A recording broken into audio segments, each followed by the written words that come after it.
So when the owners and organizers of the WHA were looking at various regions of the United States and Canada for franchises, a lot of people thought, hey, a good place for hockey, because a lot of expats from Quebec and Ontario are down there.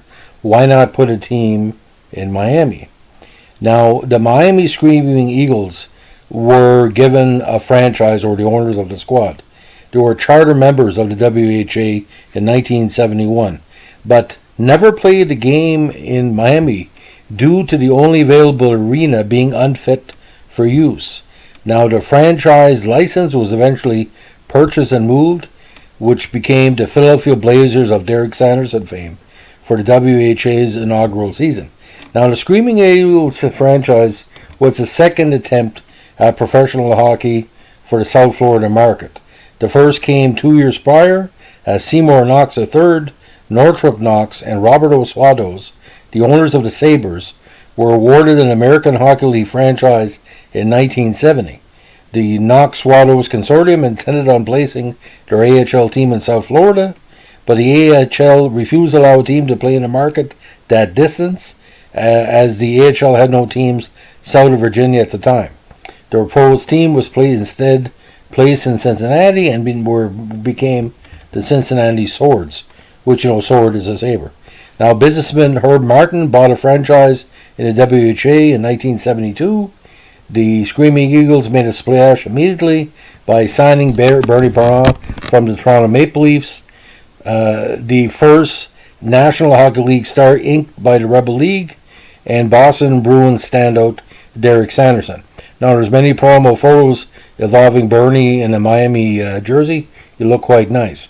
Now, Martin developed a unique plan to build an arena within the walls of 4 office buildings to create what he called the Executive Square Arena. This new arena was to have been a showcase for the new league, similar to what's happening now in Vegas. The WHA had even planned to open their season in Miami on October 6, 1972, by hosting the Winnipeg Jets in a new arena.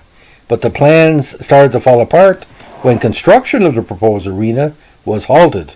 Dade County cited failure to comply with zoning ordinances, which required 1 parking spot for every 4 seats in the arena. At a league meeting in Chicago, the WHA would not accept Miami's $100,000 performance bond because of a lack of an arena to open the season. The only other option for a home arena for the Screaming Eagles, had they chosen to stay in South Florida, would be being the then new Hollywood Sportatorium. But Martin felt this arena was unsuitable even for temporary use. It had no air conditioning or permanent seats, and the roof was partially open. Now, unable to find a solution to the arena problem, on April 28, 1972, Gary Davidson, who was the president of the WHA, notified Martin that his club's franchise agreement in the new league had been terminated and that the Screaming Eagles were no longer members of the WHA. In June 72, Bernard Brown and James Cooper were granted the rights to the Screaming Eagles, along with the players, namely Bernie Parent, that were under contract with the team from Herb Martin. Brown and Cooper then relocated the franchise to Philadelphia and renamed the team the Blazers. 2 decades later, Miami was awarded the National Hockey League's Florida Panthers franchise. Now, although they never iced the team, replicas of the projected Screaming Eagles jersey continue to sell along with those of actual NHL WHA teams. And I do agree it was a nice jersey. Now, let's just recap.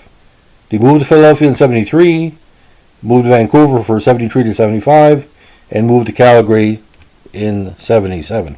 So there you have it. So thanks for listening in this latest weird stories of the WHA. Have a good evening. Bye.